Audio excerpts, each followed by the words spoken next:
अन्नाडेल मैदान पर गरमाई सियासत। ब्रिगेडियर बोले सेना के पास ही रहना चाहिए मैदान। धूमल रक्षा मंत्री के सामने रखेंगे मामला। सरकारी अस्पताल के टेस्टों को न मानने वाले डॉक्टरों के खिलाफ होगी सख्त कार्रवाई। स्वास्थ्य मंत्री बिंदल का दावा। आरक्षण को लेकर बीएसपी का प्रदर्शन। मुस्लिम समुदाय को दिए गए 4.5% आरक्षण को वापस लेने की केंद्र से की मांग। गृहिणियों पर पड़ी महंगाई की मार। सब्जियों की आसमान छूती कीमतों ने बिगाड़ा घर का बजट।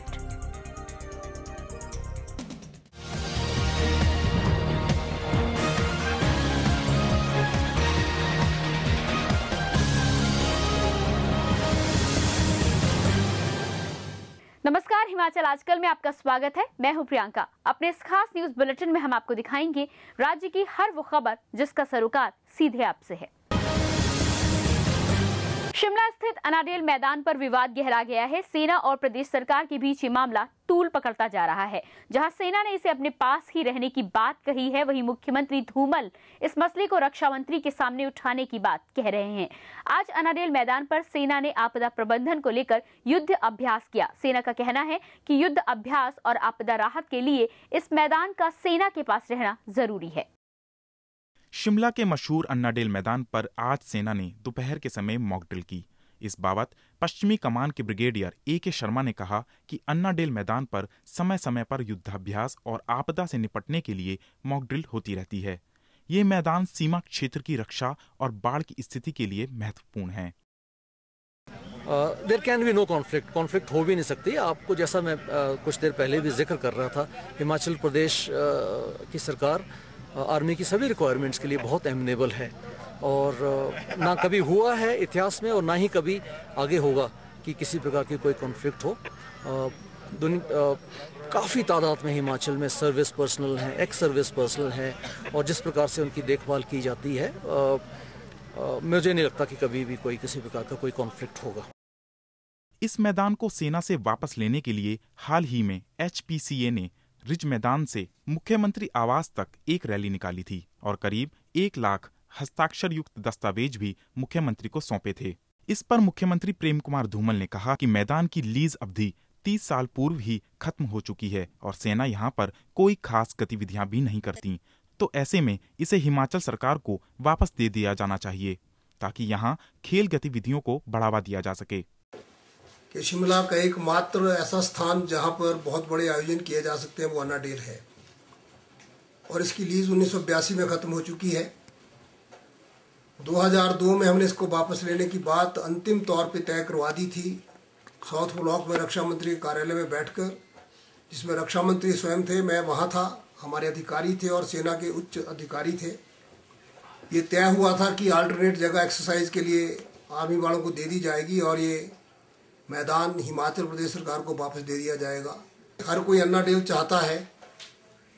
हम आग्रह करेंगे फिर से भारत सरकार के साथ, जो अल्टरनेट जगह हम सजेस्ट कर रहे हैं उनमें से कहीं आर्मी की एक्टिविटी के लिए शिफ्ट किया जाए और ये ग्राउंड हिमाचल प्रदेश को वापस दिया जाए ताकि यहाँ पर सभी खेलों के लिए, विभिन्न खेलों के लिए, अभ्यास के लिए अच्छे स्टेडियम्स हमारे नौजवान पीढ़ी के लिए बने। वहीं माकपा इस मैदान को किसी भी सूरत में HPCA को नहीं देना चाहती।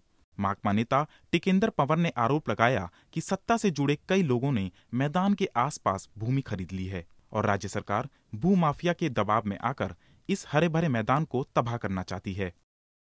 और ये पूरा अन्नाडेल के ग्राउंड को खा जाना चाहते हैं और वहां पर क्रिकेट स्टेडियम बनाना चाहते हैं, जिसमें कोई प्रॉब्लम नहीं है। लेकिन प्रॉब्लम क्या है कि उसके साथ लैंड माफिया जुड़ा हुआ है, जिसने करीब 25 बीघा जमीन आसपास ऑलरेडी खरीदी जा चुकी है, जो भाजपा के बहुत नजदीकी हैं और जिनका HPCA के साथ बहुत ज्यादा कनेक्शन है। दूसरी ओर भाजपा के प्रदेश प्रवक्ता गणेश दत्त ने भूमाफिया के आरोपों को सिरे से नकारते हुए लीज खत्म होने की बात कही है। लेकिन कुछ लोग राजनीतिक स्वार्थ पूर्ति के लिए HPCA को देने का आरोप लगा रहे हैं और कुछ लोग इसको कहते हैं कि भूमाफिया जो है इस पर कब्जा करना चाहता है। इस प्रकार के आरोप जो है निराधार हैं। बहरहाल ब्रिगेडियर शर्मा भले ही सेना और हिमाचल सरकार के बीच किसी तरह के विरोधाभास को नकार रहे हों, लेकिन इस मैदान पर उठा विवाद थमता नजर नहीं आ रहा है। जगमोहन शर्मा, हिमाचल आजकल, शिमला। कांग्रेस के प्रदेश महासचिव कुलदीप राठौर ने अनाडेल मैदान पर भाजपा को घेरते हुए कहा कि वो इस मामले पर सियासत कर रही है। उन्होंने कहा कि भाजपा आने वाले नगर निगम चुनावों को देखकर इस मामले को तूल दे रही है, लेकिन उससे उसको कोई फायदा नहीं होने वाला। उन्होंने कहा कि अनाडेल मैदान को खेल गतिविधियों के लिए इस्तेमाल करना तर्कसंगत नहीं है। तो सुरक्षा की दृष्टि से उस ग्राउंड का जो है बहुत ज्यादा महत्व है, और अगर वहाँ पे स्टेडियम बनेगा तो निश्चित रूप से जो है पर्यावरण को जो है नुकसान होगा, और जगह भी बहुत तंग है, सड़क बहुत संकरी है, और शहर में जो है पहले ही ट्रैफिक की बहुत समस्या है। वहीं शिमला संसदीय क्षेत्र के सांसद वीरेंद्र कश्यप ने कहा कि सेना को अनाडेल मैदान प्रदेश सरकार को वापस कर देना चाहिए। वीरेंद्र कश्यप ने नाहन में कहा कि अनाडेल मैदान की लीज 30 साल पहले खत्म हो चुकी है, इसके बावजूद सेना का इस पर कब्जा बरकरार है। उन्होंने कहा कि इस मामले को वो रक्षा मंत्री के सामने पेश करेंगे। मैदान राज्य को मिलने पर इसका इस्तेमाल खेलों को प्रोत्साहित करने के लिए किया जा सकेगा। शिमला नगर निगम चुनाव में प्रत्याशियों के चयन के लिए प्रदेश कांग्रेस कल माथापच्ची करेगी। इन चुनावों को लेकर कांग्रेस अध्यक्ष कौल सिंह ठाकुर ने मंगलवार को शिमला नगर और ग्रामीण कांग्रेस की बैठक बुलाई है। इस बैठक में मेयर, डिप्टी मेयर, पार्षद पद पर चुनाव लड़ने वाले संभावित प्रत्याशियों पर चर्चा की जाएगी। कांग्रेस के सामने मेयर व डिप्टी मेयर पद के लिए उम्मीदवार तय करना बड़ी सिरदर्दी होगी। प्रदेश कांग्रेस के वरिष्ठ नेता कल पार्टी मुख्यालय में नगर निगम चुनाव में प्रत्याशियों के चयन को लेकर चर्चा करेंगे।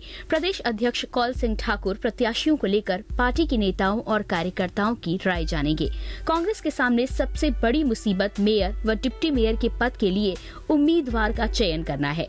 यहाँ स्थिति एक अनार 100 बीमार जैसी है। नगर निगम के चुनाव में टिकट आवंटन में कांग्रेस में गुटबाजी उभरने के आसार भी नजर आने लगे हैं। नगर निगम की मौजूदा मेयर मधुसूद पहले ही मेयर का चुनाव दोबारा लड़ने की बात कह चुकी हैं। बैठक में शिमला शहरी व ग्रामीण कांग्रेस के पदाधिकारियों को बुलाया गया है। नगर निगम के चुनाव जो है कभी भी जो है घोषणा हो सकती है। निश्चित रूप से नगर निगम चुनाव में कांग्रेस पार्टी की क्या रणनीति रहेगी और हम किस ढंग से हमको चुनाव लड़ना है, अपने जो पार्टी के हमारे पदाधिकारी हैं उनसे हम विचार विमर्श करेंगे। प्रदेश कांग्रेस कमेटी के अध्यक्ष कौल सिंह ठाकुर जी अध्यक्षता करेंगे और विपक्ष की नेता श्रीमती विद्या स्पोर्ट्स भी जो है इस बैठक में जो है शिरकत करेंगे। कांग्रेस मुख्यालय शिमला में कल कांग्रेस नगर निगम चुनाव को लेकर रणनीति तैयार करेगी और साथ ही प्रत्याशियों के नामों पर मंथन भी होगा। भूपिंदर चौहान, हिमाचल आजकल, शिमला। भारतीय जनता पार्टी के प्रदेश अध्यक्ष सतपाल सत्ती ने कहा है कि भाजपा सरकार फिर सत्ता में काबिज होगी। सत्ती ने हमीरपुर में पार्टी कार्यकर्ताओं की बैठक की अध्यक्षता करते हुए कहा कि भाजपा ने प्रदेश में विकास के नए आयाम स्थापित किए हैं। उन्होंने ये भी दावा किया कि शिमला नगर निगम चुनावों में भाजपा इस बार भारी बहुमत से जीतेगी। सतपाल सत्ती ने कार्यकर्ताओं को आगामी विधानसभा चुनावों के लिए तैयार रहने को भी कहा। भारतीय जनता पार्टी ने हिमाचल प्रदेश में इस चुनावी वर्ष में मिशन रिपीट का नारा दिया है। प्रदेश सरकार के द्वारा किए हुए विकास के कामों को हम जनता के बीच लेकर के जाएंगे। कांग्रेस ने एक नीति बनाई है, उनके नेताओं ने एक नीति बनाई है कि भारतीय जनता पार्टी के ऊपर वो ब्लेम लगा रहे हैं, हस्तक्षेप कर रहे हैं, लोगों में भ्रांतियां फैला रहे हैं। स्वास्थ्य मंत्री डॉक्टर राजीव बिंदल ने सोमवार को ऊना अस्पताल का निरीक्षण किया। इस अवसर पर स्वास्थ्य मंत्री ने कहा कि निजी लैब से टेस्ट लिखने वाले और सरकारी अस्पताल में किए गए टेस्टों को मान्यता न देने वाले डॉक्टरों के खिलाफ कार्रवाई की जाएगी। उन्होंने कहा कि जिला अस्पताल ऊना में 60 लाख रुपए की लागत से एक आपातकालीन कक्ष बनाया जा रहा है और इसमें अत्याधुनिक मशीनें भी उपलब्ध करवाई जा रही हैं। PC and PNDT act Himachal Pradesh में पूरी तरह से लागू है और जो रेडियोलॉजिस्ट है वही अल्ट्रासाउंड को ऑपरेट कर सकता है, इसलिए ना होने का प्रश्न ही पैदा नहीं होता। और रेडियोलॉजिस्ट की रिपोर्ट को अगर कोई कंडेम करता है और उसको कहता है कि दूसरी रिपोर्ट की आवश्यकता है तो वो गैर कानूनी है और उसको इस बारे में सजग रहने की आवश्यकता है। अगर इस प्रकार का मामला हमारे ध्यान में आएगा तो हम कर लेंगे। विश्व हिंदू परिषद की कांगड़ा जिला इकाई ने अपनी मांगों को लेकर धर्मशाला और परवाणु में प्रदर्शन किया। विश्व हिंदू परिषद केंद्र सरकार से 27% आरक्षण में से मुस्लिम समुदाय के लोगों को दिया हुआ 4.5% आरक्षण वापस लेने की मांग कर रहे हैं। विश्व हिंदू परिषद ने इस मांग को लेकर कांगड़ा के उपायुक्त को एक ज्ञापन भी सौंपा। परिषद के प्रदेश अध्यक्ष विष्णुदत्त शर्मा ने कहा है कि केंद्र सरकार विश्व हिंदू परिषद की जायज मांगों को तुरंत पूरा करे। युवा वर्ग जो है और हमारी एसटीडी और एसटी और ओबीसी जातियों का जो आरक्षण है उसमें से 4.5% गवर्नमेंट ऑफ इंडिया ने प्रस्तावित जो आरक्षण है वो मुसलमानों को धर्म के आधार पर देने का जो एक घोषणा की है और आग्रह किया है, उसका समूचा हिंदू समाज जो है वो विरोध करता है और इन युवाओं के भविष्य के साथ ये खिलवाड़ करना ये गवर्नमेंट बंद कर दे। फिलहाल रुकेंगे एक छोटे से ब्रेक के लिए, लेकिन ब्रेक के बाद भी खबरों का सिलसिला जारी रहेगा। देवभूमि का सजग प्रहरी हिमाचल आजकल। हिमाचल प्रदेश की राजनीतिक हलचल, सामाजिक चहल पहल, सांस्कृतिक व धार्मिक रबतों का बेहतरीन व अद्भुत संगम। देखिए हिमाचल आजकल प्रतिदिन रात्रि 9 बजे सिर्फ दिशा चैनल पर। ब्रेक के बाद आपका स्वागत है और अब एक नजर हेडलाइंस पर। अन्नाडेल मैदान पर गरमाई सियासत, ब्रिगेडियर बोले सेना के पास ही रहना चाहिए मैदान, धूमल रक्षा मंत्री के सामने रखेंगे मामला। सरकारी अस्पताल के टेस्टों को न मानने वाले डॉक्टरों के खिलाफ होगी सख्त कार्रवाई, स्वास्थ्य मंत्री बिंदल का दावा।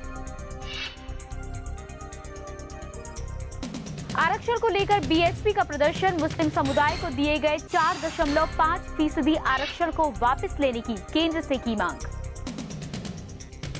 गृहिणियों पर पड़ी महंगाई की मार, सब्जियों की आसमान छूती कीमतों ने बिगाड़ा घर का बजट। महंगाई की मार सब्जियों पर भी पड़ रही है, सब्जियों की कीमतें आसमान छूने लगी हैं। इससे सब्जियां आम लोगों की पहुंच से दूर होती जा रही हैं। सब्जियों के दाम बढ़ने से गृहिणियों का बजट भी गड़बड़ाने लगा है। शिमला की महिलाएं सब्जियों की कीमतें बढ़ने से काफी परेशान हैं, क्योंकि कीमतें बढ़ने से उनका घर चलाना मुश्किल हो गया है। एक और जहां उनका बजट बिगड़ रहा है, वहीं खाने की थाली से सब्जियां भी गायब होती नजर आ रही हैं। पहले तो कम होते थे, अब तो बहुत ही ज्यादा हो गई है। अब सब्जियां खानी बड़ी मुश्किल हो गई है। हाँ, बच्चों की फीस से इतनी बढ़ गई है, खाने को देखो इतना महंगाई है, कुछ भी नहीं है। अब तो हाथ में सारा बजट खराब हो चुका है। मौसम में होने वाले लगातार बदलाव को सब्जी विक्रेता दाम बढ़ने की वजह मान रहे हैं। दुकानदारों का कहना है कि कम मात्रा में सब्जियां आने से इनकी कीमतें बढ़ गई हैं।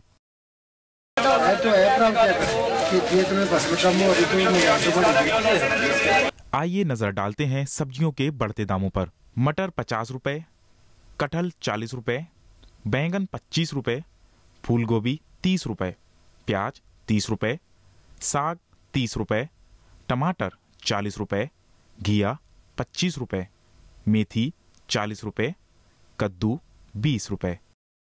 दालें महंगी होने की स्थिति में आम लोगों के पास सब्जियों का विकल्प रहता है, लेकिन अब सब्जियों के दाम बढ़ने से उनकी परेशानी में और इजाफा हो गया है। ब्यूरो रिपोर्ट, हिमाचल आजकल। लोक निर्माण मंत्री ठाकुर गुलाब सिंह ने आज जोगिंद्रनगर में ढेलू गदियाड़ा सड़क मार्ग को लोगों को समर्पित किया। उन्होंने चौतरा हाड़ संगेन हेड़ सड़क का निरीक्षण भी किया। उन्होंने जनसभा को संबोधित करते हुए कहा कि प्रदेश सरकार ने सड़क निर्माण को अपनी प्राथमिकताओं में रखा है। सरकार ने प्रदेश में 250 की आबादी वाले सभी गांवों को इस साल के अंत तक सड़कों से जोड़ने का लक्ष्य रखा है। वूल फेडरेशन के अध्यक्ष त्रिलोक कपूर ने केंद्रीय मंत्री वीरभद्र सिंह की हाल ही में बैजनाथ में हुई रैली को फ्लॉप करार दिया है। त्रिलोक कपूर ने बैजनाथ में कहा कि इस रैली में बहुत ही कम लोगों ने शिरकत की। इससे पता चलता है कि जनता का स्थानीय विधायक सुधीर शर्मा से मोह भंग हो चुका है। कपूर ने कहा कि भारतीय जनता पार्टी की सरकार ने पिछले 4 सालों में बैजनाथ क्षेत्र में अभूतपूर्व विकास किया है। हैरानी का विषय है कि 5 बार प्रदेश का मुख्यमंत्री रहा हो और वर्तमान भारत सरकार के को केंद्रीय मंत्री में कैबिनेट के रूप में उस व्यक्ति की बैजनाथ क्षेत्र में एक पॉलिटिकल कार्यक्रम हो, रैली हो और पूरे क्षेत्र से बसें भी भेजकर अन्य गाड़ियां भी जुटाकर मात्र 500 लोग जुटाए जाए। लगता है कि बैजनाथ से कांग्रेस का जो बचे खुचे तंबू है वो भी उखड़ चुके हैं। देहरा की व्यास नदी पर बने पुल के पास एक सूटकेस में लाश मिलने से क्षेत्र में सनसनी फैल गई है। सोमवार सुबह व्यास नदी के नजदीक एक सूटकेस में एक व्यक्ति की लाश मिली। लाश मिलने की सूचना पाकर मौके वारदात पर पंचायत प्रधान के साथ पुलिस पहुंची और तफ्तीश में जुट गई। चश्मदीदों का कहना है कि सूटकेस के अंदर लाश को कहीं बाहरी जगह से लाकर व्यास नदी के पास फेंका गया है। व्यक्ति की लाश पड़ी होने की सूचना मिलने पर मौका पर हालात तस्दीक करके एक अधेड़ व्यक्ति की सिर कटी लाश, सिर तथा दोनों टांगें जिसकी गाय पाई प्राप्त हुई, जिसे कब्जा में लेकर के पोस्टमार्टम के लिए भेजा गया है। तो बाकी मुकदमा पंजीकृत करके बाकी तफ्तीश की जा रही है। शिरगुल ऐतिहासिक मेले के समापन समारोह में जाने माने हिमाचली गायकों और कलाकारों ने अपनी गायकी का जादू बिखेरा। पूर्ण, शिवा, शारदा शर्मा और प्रदीप ने अपने गीत पेश कर दर्शकों को झूमने पर मजबूर कर दिया। मेले के समापन कार्यक्रम की अध्यक्षता हिमाचल सहकारी बैंक समिति के अध्यक्ष चंद्रमोहन ठाकुर ने की। 3 दिवसीय इस मेले के समापन कार्यक्रम में हिमाचली लोक कलाकारों ने पारंपरिक वेशभूषा में सांस्कृतिक नृत्य पेश किए। चूड़ेश्वर सांस्कृतिक मंडल के जरिए प्रस्तुत भड़ालटू नृत्य मेले में आए लोगों के आकर्षण का केंद्र रहा।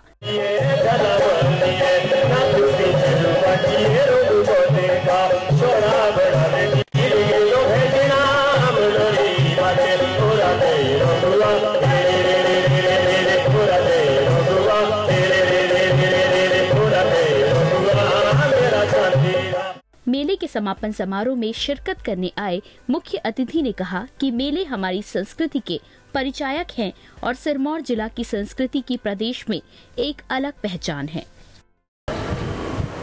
राजगढ़ का शिरगुल महाराज का ये बैसाखी मेला जिला स्तरीय मेला है और इस क्षेत्र की जनता का, हमारे इस क्षेत्र के जो आराध्य देव है, जो इस क्षेत्र के क्षेत्रपाल देवता है शिरगुल महाराज की, उनके सम्मान में, उनकी स्मृति में इस मेले का आयोजन किया जा रहा है। और इस मेले का लगातार 56 वर्षों से लेकर के यहाँ की जनता बड़ी धूमधाम से मनाया जाता है। सिरमौर की लोक संस्कृति को संरक्षित करने के लिए हर साल इस मेले का आयोजन बड़े धूमधाम से किया जाता है, जिसमें स्थानीय कलाकार पारंपरिक नृत्य पेश करते हैं, जिसका आनंद लेने के लिए लोग दूर दूर से आते हैं। सतीश शर्मा, नाहन, हिमाचल आजकल।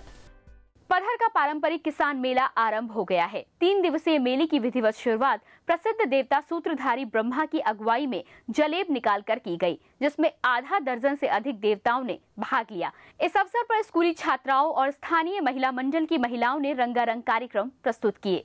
मेले में कृषि विभाग द्वारा किसानों के लिए एक प्रदर्शनी भी लगाई गई। मेला कमेटी के प्रधान और जिला परिषद सदस्य कैप्टन हेम सिंह ने बताया कि मेले को सफल बनाने के लिए कमेटी ने पूरे इंतजाम किए हैं। मेले के दौरान सांस्कृतिक संध्या का भी आयोजन किया जा रहा है, जिसमें स्थानीय कलाकारों के अलावा कुल्लू के कलाकार भी भाग ले रहे हैं। इस मेले को ठीक चलाने के लिए, ठीक ढंग से यहाँ पर लोगों का मनोरंजन करने के लिए ये प्रोग्राम रखे गए हैं। शरारती तत्व हैं, उनके ऊपर भी कड़ी नजर रखी जाएगी। और अब एक नजर सुर्खियों पर।